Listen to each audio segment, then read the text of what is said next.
마태복음 13장 보겠습니다. 33절부터 또 비유로 말씀하시되 천국은 마치 여자가 가루 서말 속에 갖다 넣어 전부 부풀게 한 누룩과 같으니라. 예수께서 이 모든 것을 무리에게 비유로 말씀하시고 비유가 아니면 아무것도 말씀하지 아니하셨으니 이는 선지자로 말씀하신 바 내가 입을 열어 비유로 말하고 창세부터 감추인 것들을 드러내리라 함을 이루려 하심이니라. 이에 예수께서 무리를 떠나사 집에 들어가시니 제자들이 나와 가로되 밭에 가라지의 비유를 우리에게 설명하여 주소서. 대답하여 가라사대 좋은 씨를 뿌리는 이는 인자요 밭은 세상이요 좋은 씨는 천국의 아들들이요 가라지는 악한 자의 아들들이요. 가라지를 심은 원수는 마귀요 추수는 세상 끝이요 추수꾼은 천사들이니 그런즉 가라지를 거두어 불에 사르는 것 같이 세상 끝에도 그러하리라. 인자가 그 천사들을 보내리니 저희가 그 나라에서 모든 넘어지게 하는 것과 또 불법을 행하는 자들을 거두어 내어 불못불에 던져 넣으니 거기서 울며 이를 갈미 있으리라. 그때의 의인들은 자기 아버지 나라에서 해와 같이 빛나리라. 귀 있는 자는 들을. 마태복음 13장 33절 다시 읽을게요.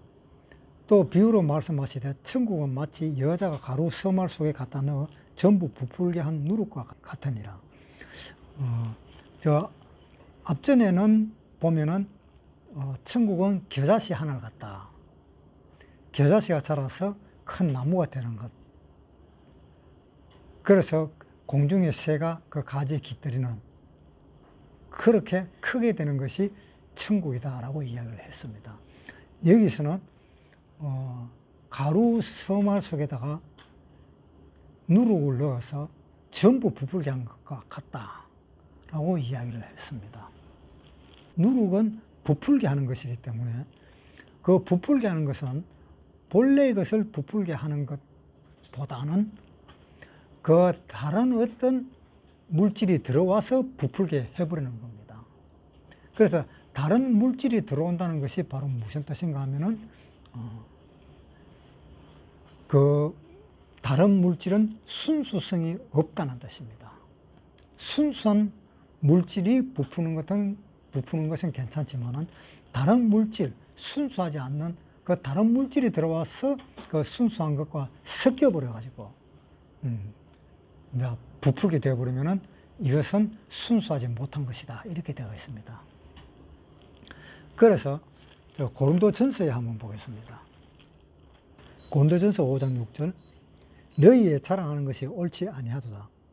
적은 누룩이 온 덩어리에 퍼지는 것을 알지 못하느냐. 너희는 누룩 없는 자인데 새 덩어리가 되기 위하여 묵은 누룩을 내어 버리라. 우리의 유월절 양 곧 그리스도께서 희생이 되셨느니라. 이러므로 우리가 명절을 지키되 묵은 누룩도 말고 괴악하고 악독한 누룩도 말고 오직 순전함과 진실함에 누룩 없는 떡으로 하자. 우리 구원받는 사람은 누룩이 없다라고 되어 있습니다. 왜? 구원받는 사람은 실질적으로 누룩이 없다고 말을 할 수 있습니다. 왜냐하면 그 구원받고 난 뒤에 뭐 죄를 짓고 하는 거 그런 것도 누룩이라면은 누룩이지만은 하나님이 봤을 때는 그것을 누룩으로 생각지 않습니다. 구원받고 난 뒤에 그 죄를 짓는 것은 일종의 이겁니다. 우리가 목욕을 하고 난 뒤에 걸어 다니고 일을 하고 하나님이 일을 하든 무슨 일을 하든 일을 하는 그 과정에서 죄를 범하는 그런 경우가 있기 때문에 그러한 경우를 하나님은 씻으면 된다라고 이야기했습니다. 요한복음 13장 8절 베드로가 가로되 내 발을 절대로 씻기지 못하시리이다. 예수께서 대답하시되 내가 너를 씻기지 아니하면 내가 너와 상관이 없느니라. 시몬 베드로가 가로되 주여 내 발뿐 아니라 손과 머리도 씻겨 주옵소서. 예수께서 가라사대 이미 목욕한 자는 발밖에 씻길 필요가 없느니라. 온몸이 깨끗하니라 라고 이렇게 되어 있습니다. 그러니까 목욕을 했더라도 손과 발은 때가 묻을 수가 있습니다. 그것이 죄입니다. 죄가 묻을 수가 있습니다. 그 왜 그러냐 하면은 우리는 구원을 받아도 육신이 아직 변하지 않았습니다. 육신이 구원을 받지 않았습니다. 육신은 아직 구원받지 않은 상태 그대로 있습니다. 우리 생각과 사상, 우리 이 혼도 구원을 받지 않은 상태입니다. 혼도 구원받지 않았어요. 구원받은 것은 단지 이 영만 구원받았습니다. 베드로전서 1장 9절 믿음의 결국 곧 영혼의 구원을 받음이라. 여는 믿음의 결국 영혼이 구원을 받는데 왜 혼은 구원받지 않았다고 이야기를 하느냐? 사람은 영과 혼과 몸으로 되어 있죠.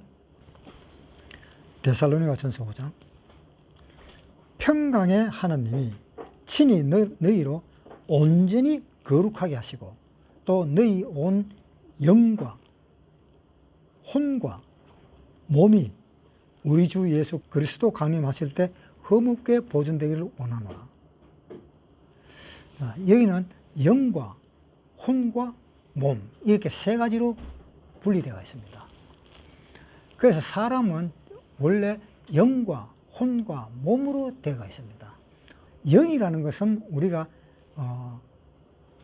어떻게 내 보이라 하면 보일 수는 없지만은 우리가 알 수 있는 것은 나한테 양심이 있기 때문에 영이 있다라는 것을 알게 됩니다.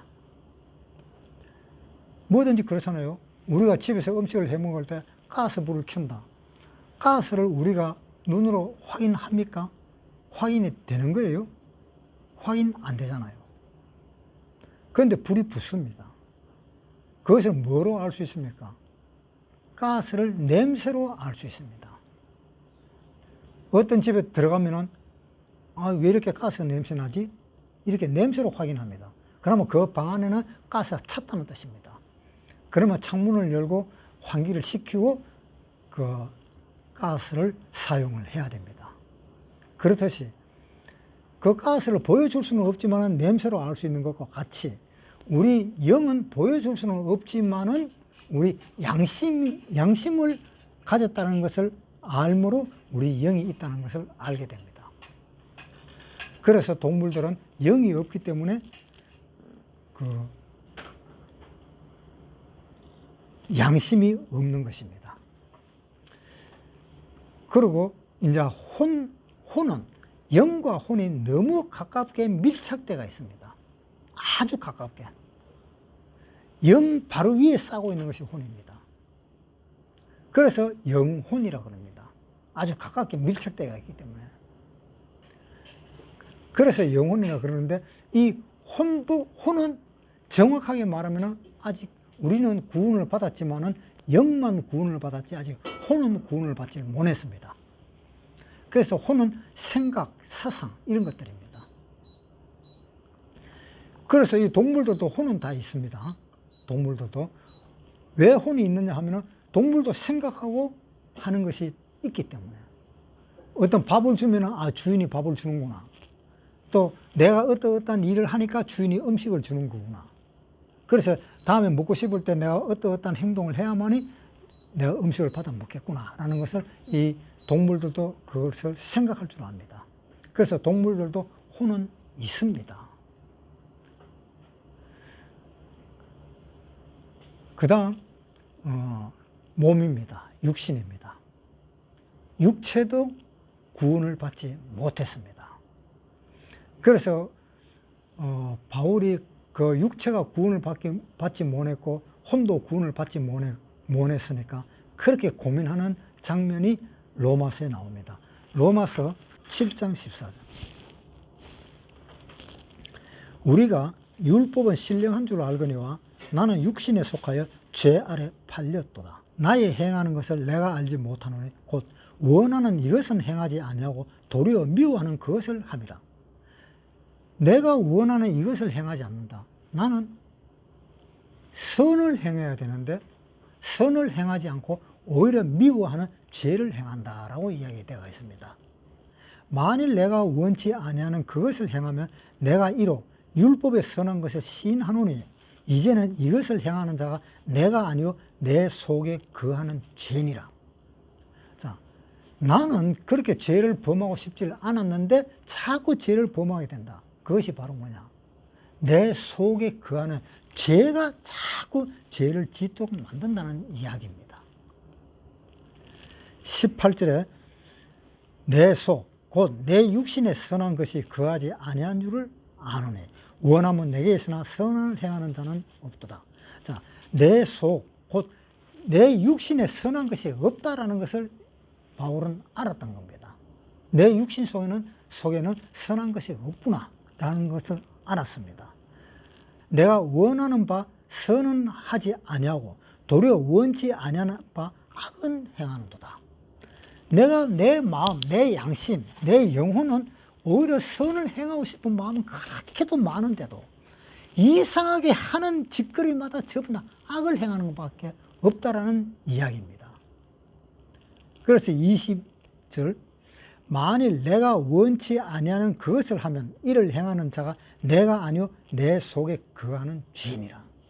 죄가 자꾸 그렇게 나를 선한 일을 못하게 막는다는 겁니다. 21절 그러므로 내가 한 법을 깨달았노니 곧 선을 행하기 원하는 나에게 악이 함께 있는 것이로다. 그래서 가만히 생각해 보니까 내 마음에 선을 원하는 마음은 있다. 내 영은 선을 행하는 마음은 있지만은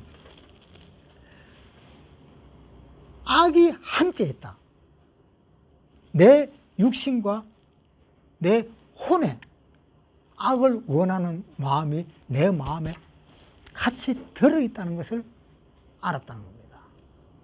그래서 22절에 내 속 사람으로는 하나님의 법을 즐거워하되 내 지체 속에서 한 다른 법이 내 마음의 법과 싸워 내 지체 속에 있는 죄의 법 아래로 나를 사로잡아 오는 것을 보는도다. 내 속 사람으로는 하나님의 법을 즐거워하고 하나님의 법대로 살려고 하지만 그러나 내 마음에 또 한 다른 법이 있어가지고 그 다른 법이 내 마음에 있는 이 영에 있는 내 마음의 법과 서로 싸워서 나를 죄의 법 아래로 자꾸 끌어가는 이 죄가 내 마음에 들어있다. 그래서 24절에 오라 나는 공고한 사람이로다. 이 사망의 몸에서 누가 나를 건져내라. 내가 비록 구원을 받았다 하지만 정말 이거 고통스러워서 못 살겠다. 구원받은 사람은 왜 이러냐? 그러한 고민 속에 삽니다. 그래서 바울도 고민을 했습니다. 오라 나는 공고한 사람이로다. 이 사망의 몸에서 누가 나를 건져내겠느냐? 그랬을 때 바울은 깨달았습니다. 우리 주 예수 그리스도로 말미암아 하나님께 감사하리로다. 그런즉 내 자신이 마음으로는 하나님의 법을 육신으로는 죄의 법을 섬기노라. 그러므로 이제 그리스도 예수 안에 있는 자에게는 결코 정죄함이 없다라고 깨달았습니다. 바울은. 그래서 모든 죄에서 완전하게 해방되는 것을 바울은 느꼈습니다. 혼은 아직 구원을 받지 못했습니다. 육신도 마찬가지입니다. 이 혼은 언제 구원을 받는가 하면 우리가 휴거될 때야 혼과 몸은 다 같이 구원을 받게 됩니다. 그래서 여기 영혼은 영과 혼이 같이 있기 때문에 혼까지 이야기한 것이 아닌가라고 생각을 해봅니다. 엄격하게 말하면 혼도 아직 구원을 받지 못했습니다. 그러나 우리가 지금 신앙생활 하는 그 목적은 어디 있는가 하면 혼과 몸이 구원에 이르기까지 우리는 하는 것이 신앙생활입니다. 그래서 몸이 구원을 받으려면 일단 혼이 먼저 구원을 받아야만이 그 다음에 몸이 구원을 받게 됩니다. 우리가 휴거될 때에 혼이 먼저 변화되고 그 다음에 육신이 변화되는 겁니다. 영은 이미 우리는 다 변화가 되었고 그 다음에 휴거될 때는 혼이 구원받고 그 다음에 육신이 구원받는 겁니다. 그래서 우리는 지금 신앙생활을 하는 것은 혼의 구원을 위해서 우리가 신앙생활을 하는 것입니다. 그래서 믿음의 결국은 영혼의 구원을 받음이라 하는 말이 나오지 않았나라는 생각을 해봅니다. 엄격하게 말하면 아닙니다.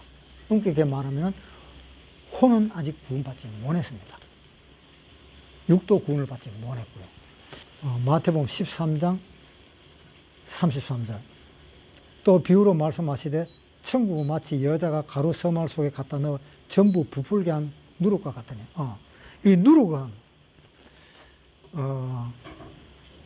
우리 구원받은 사람은 누룩이 없는 사람입니다. 물론 육신적인 누룩과 혼은 누룩이 있을지는 모르겠지만은 우리 영은 누룩이 없습니다. 마귀가 쫓겨났습니다. 왜? 우리 영의 속에는 하나님이 계십니다. 성령님이 계십니다. 그것을 어떻게 성령님이 계시다는 것을 알 수 있느냐? 갈라디아 사람 보고 이야기했잖아요. 갈라디아 3장에 한번 보세요.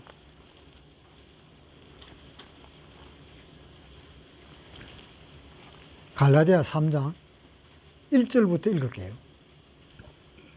어리석도다. 갈라디아 사람들아, 예수 그리스도께서 십자가에 못 박히신 것이 너희 눈앞에 밝히 보이거나 누가 너희를 깨드냐? 너희가 다만 이것을 알려 하노니 너희가 성령을 받은 것은 율법의 행위로냐 듣고 믿음으로냐. 자, 우리가 성령을 받았습니다. 우리 마음에 성령을 받았는데 우리 영 속에 성령을 받았습니다. 영 속에 다른 것이 있다면 성령님은 우리 영 속에 들어오시질 않습니다. 그래서 여기 2절에 내가 너희에게 다만 이것을 알려 하노니 너희가 성령을 받은 것은 율법의 행위로냐 듣고 믿음으로냐. 너희가 이같이 어리석으냐 성령으로 시작하였다가 육체로 마치겠느냐. 그러니까 우리가 성령을 받은 것은 듣고서 성령을 받은 거다, 이런 이야기입니다. 4절 너희가 이같이 많은 괴로움을 헛되이 받았느냐. 과연 헛되냐. 너희에게 성령을 주시고 너희 가운데서 능력을 행하시는 이 일이 율법의 행위에서나 듣고 믿음에서나 아브라함이 하나님을 믿음에 이것을 그에게 의로 정하셨다 함과 같으니라. 성령을 듣고 받았다라고 되어 있습니다. 그러니까 우리 마음속에는 성령님이 계시기 때문에 우리 마음속에 있는 이 영 속에 있는 그 어떠한 것들이라도 다 쫓겨나 버렸습니다. 성령님이 딱 자정하고 계십니다. 성령님은 완전하게 변해져가 있습니다. 우리 마음속에는. 그러니까 성령이 완전히 변해져가 있기 때문에 하나님은 우리를 보실 때 뭘 보면 우리의 육신을 보고 우리 육체를 보는 것은 아닙니다. 우리 영을 보는 것입니다. 그래서 우리의 영은 누룩 없는 자다라고 이렇게 이야기를 했습니다. 고린도전서 5장 7절 너희는 누룩 없는 자인데 새 덩어리가 되기 위하여 묵은 누룩을 내어 버리라. 자, 우리는 누룩 없는 자다. 이 영은 누룩 없는 자이지만 혼과 육신은 누룩이 있습니다. 아직도. 누룩은 무엇을 의미하는가 하면은 죄, 아니면 또 옛날 성품, 또는 구원받고 난 뒤에 이 혼에 나타나는 이 죄의 생각들이라든가 이런 것들을 누룩이라 그럽니다. 그래서 그런 누룩을 내어 버리라라고 이야기를 했습니다. 7절에 너희는 누룩 없는 자인데 새 덩어리가 되기 위하여 묵은 누룩을 내어 버리라. 이것은 영 안에 들어있는 누룩이 아닙니다. 영에는 누룩이 없습니다. 혼이 가지고 있는 누룩, 육신이 가지고 있는 누룩을 내어버리라, 이런 뜻입니다. 그 다음에 마태복음 13장 다시 돌아가겠습니다. 또 비유로 말씀하시되 천국은 마치 여자가 가루 수어말 속에 갖다 넣어 전부 부풀게 한 누룩과 같다. 여자가 가루 수어말 속에다가 누룩을 갖다 넣은 거예요. 이 누룩은, 여자가 가루 수어말 속에 누룩을 갖다 넣었다 하는 것은, 이거는 아무도 모르게 넣었다 한 뜻이에요. 다 사람들이 다 보는 데서 넣었다 한 뜻이 아니고, 여자가 그냥 가루 수어말이 있길래 그걸 갖다가 뭐 좀 떡이라도 해 먹을란가 빵이라도 해 먹을란가 거기다 그냥 누룩을 집어넣었다는 뜻입니다. 집어넣었더니 갑자기 막 커지기 시작하는데 엄청나게 크게 버린 겁니다. 그것이 천국이라고 이야기를 하고 있습니다. 그렇게 가루 수어말 속에 누룩을 갖다 넣었더니 엄청나게 커졌다. 자, 이것이 뭡니까? 지금 이 모든 교회가 하나님의 이름을 말하는 것은 다 교회입니다. 교회 간판이 걸렸다 하는 것도 다 교회입니다.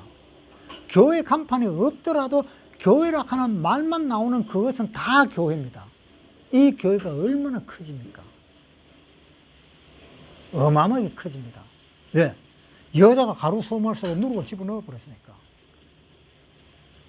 그것도 다 알게 집어넣은 것은 아닙니다. 그러니까 그렇게 천국은 엄청나게 커졌다는 거예요. 자, 그것은 지금 시대에 보면은 어떤 뜻을 이야기할 수 있는가 하면은, 지금 교회라는 그 이름이라는 그 명목 하에 별별 게 지금 다 들어와 있는 겁니다. 누룩은 죄라 그랬잖아요. 누룩은 옛 성품이라 그랬잖아요. 이 교회 안에 오만 죄가 다 들어와 있는 거예요, 지금.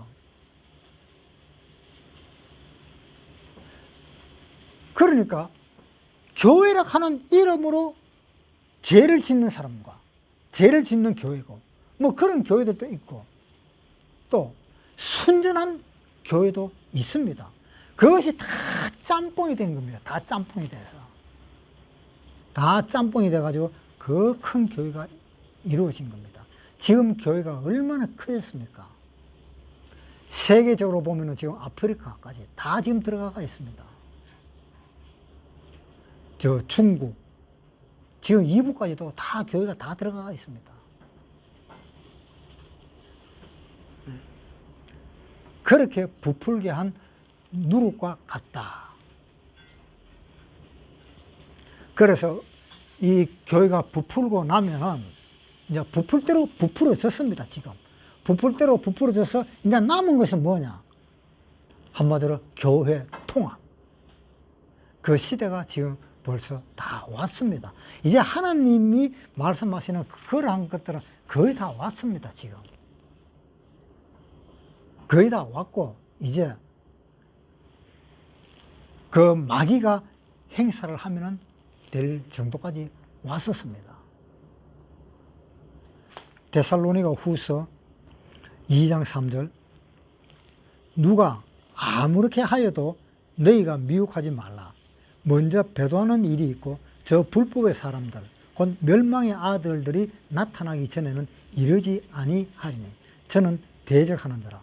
범사에 일컫는 하나님이나 숭배함을 받는 자 위에 뛰어나 차존하여 하나님 성전에 앉아 자기를 보여 하나님이라 하느니라. 내가 너희와 함께 있을 때에 이 일을 너희에게 말한 것을 기억지 못하느냐? 저로 하여금 저희 때에 나타나게 하려 하여 막는 것을 지금도 너희가 안 하니 불법의 비밀이 이미 활동하였으나 지금 막는 자가 있어 그 중에서 옮길 때까지 하리라. 불법의 행위가 지금 활동하고 있다. 활동하고 있는데 지금 막는 자가 있다. 그 막는 자가 누굽니까? 지금 막는 자가 있어 그 중에서 옮길 때까지 하리라. 성령님이 지금 막고 있습니다. 성령님이 손을 놔버리면은 그대로 멸망의 세계로 바로 들어가 버립니다. 그래서 언제 성령님이 언제 놔버리느냐. 거기에 관건이 있는 겁니다. 성령님이 손을 놔버렸을 때, 이방인들이 전부 다 구원을 받았을 때, 그때 손을 놔버립니다. 그때 손 놓을 때가 이제 다 됐습니다. 마태복음 13장. 또 비유로 말씀하시되 천국은 마치 여자가 가루 서말 속에 갖다 넣어 전부 부풀게 한 누룩과 같으니라. 예수께서 이 모든 것을 무리에게 비유로 말씀하시고 비유가 아니면 아무것도 말씀하지 아니하셨으니 이는 선지자로 말씀하신 바 내가 입을 열어 비유로 말하고 창소부터 감추인 것들을 드러내리라 함을 이루려 하심이니라. 그러니까 이 당시에는 또 예수님이 비유로 말씀하실 수밖에 없습니다. 왜냐? 이 비유의 말씀을 푸는 것은 성령님이 푸시기 때문에, 성령님이 가르치시기 때문에. 그런데 이 당시에, 예수님이 계실 당시에는 성령님이 아직 오시지 않았었기 때문에 제자들이 예수님이 하시는 말씀을 잘 못 알아듣습니다. 지금 우리 구원받은 우리는 지금 이거 읽어보면 어느 정도 알아듣습니다. 왜? 우리는 구원을 받았기 때문에. 왜? 성령님이 우리 마음속에 계시기 때문에. 요한복음에 한번 보겠습니다. 요한복음 14장 26절. 보혜사 곧 아버지께서 내 이름으로 보내실 성령 그가 너희에게 모든 것을 가르치시고 내가 너희에게 말한 모든 것을 생각나게 하시리라. 자, 성령님이 모든 것을 가르친다고 되어 있습니다. 그 성령님은 모든 것을 가르친다고 되어 있고, 요한 1서에도 보면은 기름 부음이 모든 것을 가르치나니라고 되어 있습니다. 요한 1서 2장 27절. 너희는 주께 받은 바 기름 부음이 너희 안에 거하나니 아무도 너희를 가르칠 필요가 없고 오직 그의 기름 부음이 모든 것을 너희에게 가르치며. 자, 기름 부음이 가르친다라고 되어 있습니다. 이 기름 부음이 무엇이냐? 이 기름 부음은 바로 성령을 이야기하고 있습니다. 사도행전 한번 보겠습니다. 사도행전 10장 38절. 하나님이 나사렛 예수에게 성령과 능력을 기름 붓듯 하셨으며 제가 두루 다니시며 착한 일을 행하시고. 자, 성령과 능력을 어떻게 했다고? 기름 붓듯 갖다 부었다라고 이야기했습니다. 이 성령님이 기름 부음입니다. 기름입니다. 기름. 마태복음 25장에 1절부터 읽겠습니다. 그때에 천국은 마치 등을 들고 신랑을 맞으러 나간 열 처녀와 같다 하리니 그 중에 5은 미련하고 5은 슬기 있는지라. 미련한 자들은 등을 가지되 기름을 가지지 아니하고 슬기 있는 자들은 그릇에 기름을 담아 등과 함께 가져갔더니 신랑이 드디어 오므로 다 졸며 잘세. 밤중에 소리가 나되 보라 신랑이로다 맞으러 나오라 하면 이에 그 처녀들이 다 일어나 등을 준비할세. 미련한 자들이 슬기 있는 자들에게 이르되 우리 등불이 꺼져가니 너희 기름을 좀 나눠달라 하거늘 슬기 있는 자들이 대답하여 가로되 우리와 너희의 쓰기에도 다 부족할까 하노라. 그러니 차라리 파는 자들에게 가서 너희 쓸 것을 사라 하니 저희가 살아간 동안에 신랑이 오므로 예비되었던 자들은 함께 혼인잔치에 들어가고 문은 닫힌지라. 자, 기름을 가지지 않는 사람은 문이 닫혔다 그랬지요. 성령이 없는 사람은 문이 닫혀버립니다. 성령이 있는 사람은 하늘나라로 들어가 버립니다. 그래서 성령은 기름입니다. 다시 마태복음 13장.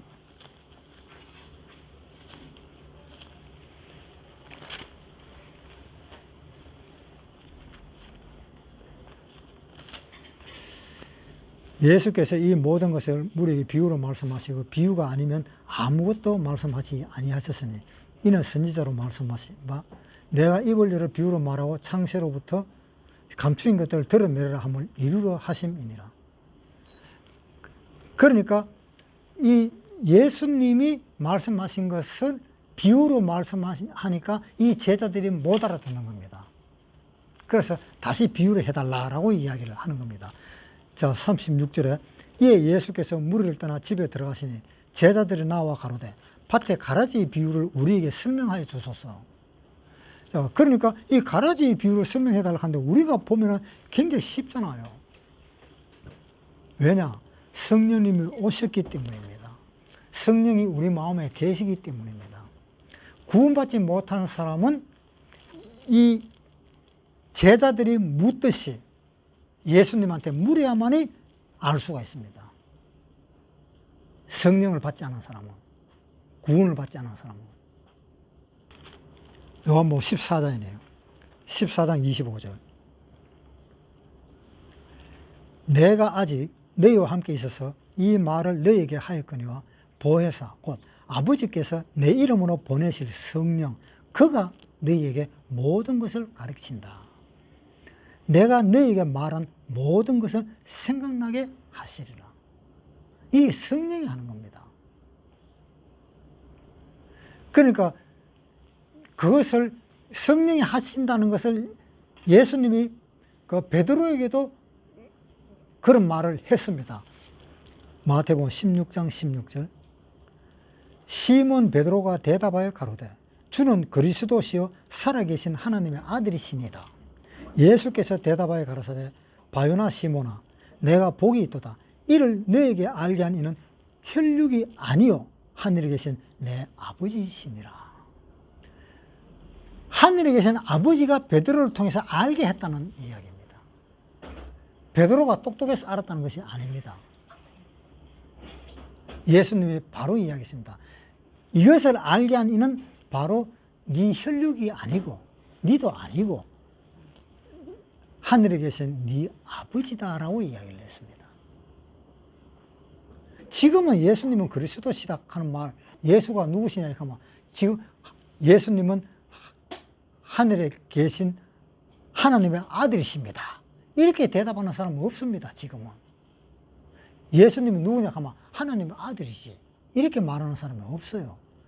뭐 이제 아들이나 갓난 애들이나 이제 초등학교나 이래 다니는 사람들이나 뭐 예수에 대해서 잘 모르는 사람들, 그런 사람들이나 하나님의 아들이라고 그러지. 지금은 그런 이야기 안 합니다. 그런데 예수님 당시에는 하나님은 그리스도시다 하는 그 이야기를 왜 했느냐? 그리스도가 오신다 하는 이야기를 옛날부터 구약시대 때부터 계속 이야기해 왔는데 진짜 그리스도가 이제 오셨기 때문에 이분이 바로 구약시대 때에 오신다 하시던 그 예수님, 그 그리스도시다 하는 것을 이제 알리기 위해서 하늘에서 내려오신 하나님 아들이시요 또 한 그리스도시다 하는 그 이야기를 참 크게 알았다 하는 그런 뜻이지. 지금은 그리스도시라 해가지고 예수님한테 이런 말 못 들어요. 다시 마태복음 13장 35절. 이는 선지자로 말씀하신 바 내가 입을 열어 비유로 말하고 창세부터 감추인 것들을 드러내리라. 이렇게 비유로 말한 것은 물론 그 하나님을 믿는 사람들, 예수를 믿는 사람들은 하나님이 비유로 말을 해도 그 사람들은 알아들을 수 있습니다. 그런데 구약시대 때는 못 알아듣지요. 구약시대 때는. 하나님이 가르쳐 줬어야 됐어요. 그래서 구약시대 때 알아듣는 사람이 있어요. 어떤 사람이냐? 선지자들. 뭐 이사야나, 뭐 예레미야나, 뭐 에스겔이나, 아니면 노아나, 뭐 이런 선지자들. 아니면 아브라함이나 뭐 이런 사람들. 그런 사람들한테 준 것은 그 사람은 직접 알아들을 수가 있었지만은 그 외에 아브라함한테 이야기 듣는 사람들 또는 모세한테 이야기 듣는 사람들 그런 사람들은 하나님 말을 못 알아들었어요. 다 물어봤어야 됐었어요. 그러니까 그 물어볼 데가 없으니까 천상 선지자들한테 물어보는 겁니다. 그러면 선지자들이 대답을 해주고 그렇게 했었어요. 시편 78편 1절부터 내 백성이여 내 교훈을 들으며 내 입의 말에 귀를 기울일지어다. 내가 입을 열고 비유를 베풀어서 옛 비밀한 말을 발표하리니. 자, 여기도 그랬죠. 내 이 비유를 이제 발표하겠다. 그러니까 이 성경은 거의가 비밀로 되어 있다라고 말을 해도 과언은 아니에요. 우리가 들을 때는 우리는 어느 정도 알아들을 수 있고 다 그렇지만 우리는 구약 같은 거 읽어도 대강 알아듣잖아요. 못 알아들으면 그냥 교회 목사들이 설교하면은 또 알아들을 수도 있고 그렇잖아요. 그러니까 이 성경은 전부 다 비유로 되어 있다 해도 과언이 아니다 이 말입니다. 이제 하나님의 비밀을 다 드러낸다 이 말입니다. 지금 다 드러냈어요. 지금 다 드러났습니다. 왜? 성령님이 계시기 때문에. 성령님이 다 풀어버리잖아요. 우리가 이거 성경을 아는 것은 성령님 때문에 아는 겁니다. 꼭 내가 아는 것 같아요. 내 마음에 성령님이 계신다는 건 생각을 못하고 내가 머리가 좋아서 내가 성경을 많이 읽어서 그렇게 안다라고 생각을 하는 그런 잘못도 범할 수가 있습니다. 그런데 알고 보면 내 마음의 성령님이 알게 하십니다. 마태복음 13장 14절부터 읽겠습니다. 13장 14절 이사야의 예언이 저희에게 이루어서는 일렀으되 너희가 듣기는 들어도 깨닫지 못할 것이요 보기는 보아도 알지 못하리라. 이 백성들의 마음이 완악해져서 그 귀는 듣기에 둔하고 눈은 감았으니 이는 눈으로 보고 귀로 듣고 마음으로 깨달아 돌이켜 고침을 받을까 두려워함이라. 자, 이 당시에 이게 지금 구약을 인용해가 온 거거든요. 이사야의 예언이라고 되어 있잖아요. 14절에 이사야의 예언이라고 되어 있기 때문에 이사야가 예언한 대로 지금 글을 옮겨 놓고 예수님이 이 글을 이용을 해서 또 말씀을 하신 겁니다.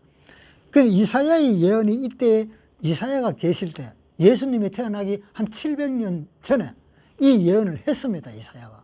이 예언을 한 것은 여기 끝머리 보면은 마음으로 깨달아 돌이켜 내게 고침을 받을까 두려워함이라. 왜 고침을 받을까 두려워하느냐? 이것은 이사야가 이 말씀을 받았을 때에 그때가 예수님 태어나기 전 700년 전에 바벨론이 그 유다를 칠 때 그때 유다를 칠 때의 한 예언이기 때문에 너는 내가 말한 건 무슨 말을 해도 너는 전혀 듣지를 못한다. 알 수가 없다. 하나님이 그렇게 이야기했습니다.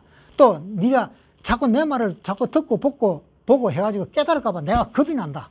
라고 이렇게 이야기를 한 것이 바로 뭔가 하면은 심판 때까지 가기 때문에 혹시 이 말씀을 듣고 자꾸 많이 보고 열심히 듣고 깨달을까 봐 하나님은 염려를 했다 이 말입니다.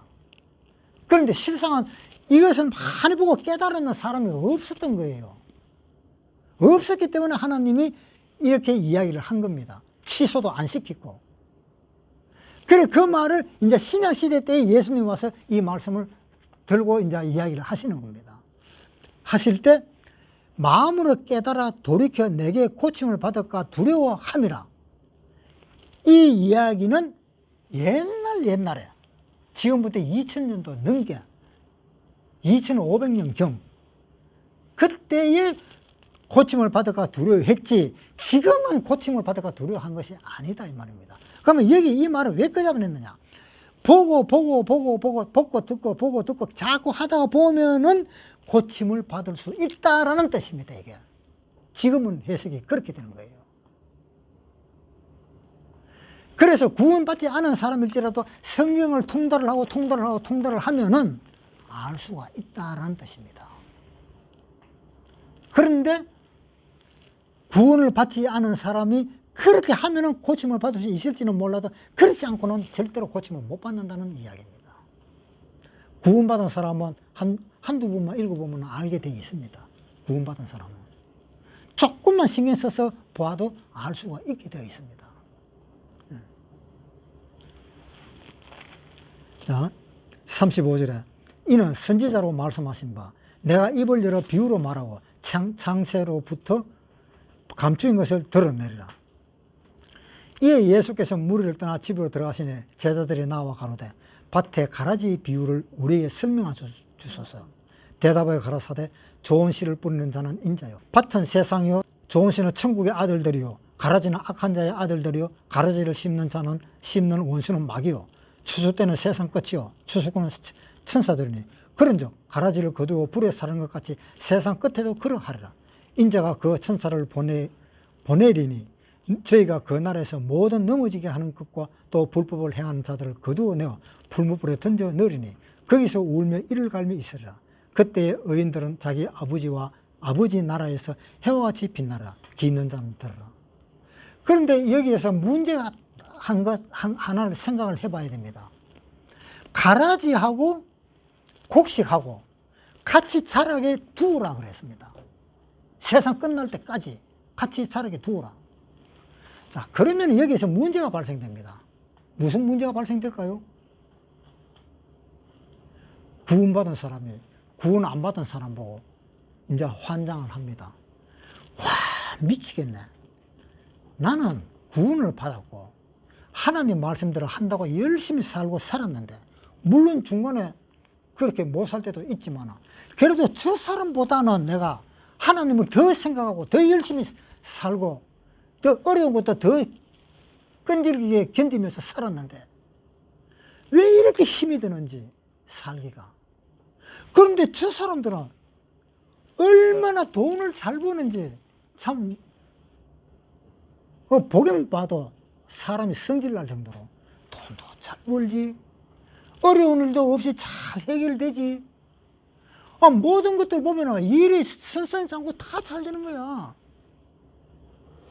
그러니까 사람이 마음에서 실족하게 되는 겁니다. 야, 예수 믿어봐야 소용없어. 차로 안 믿는 게 낫겠다. 안 믿으면 더 잘 되는데. 그런 소리가 나온다 이 말입니다. 그런 문제가 생기는 겁니다. 시편 73편 읽어보겠습니다. 1절부터 하나님이 참으로 이스라엘 중 마음이 정결한 자에게 선을 행하시나 나는 거의 실족할 뻔하였고 내 걸음이 미끄러질 뻔하였으니 이는 내가 악인의 형통함을 보고 오만한 자를 질시하였음이로다. 17절 하나님의 성소에 들어갈 때야 저희 결국을 내가 깨달았나이다. 주께서 참으로 저희를 미끄러운 곳에 두시며 파멸에 던지시니 저희가 어찌 그리 졸지에 황폐되었는고. 여기서 마지막에 자기가 깨닫는 내용입니다. 이게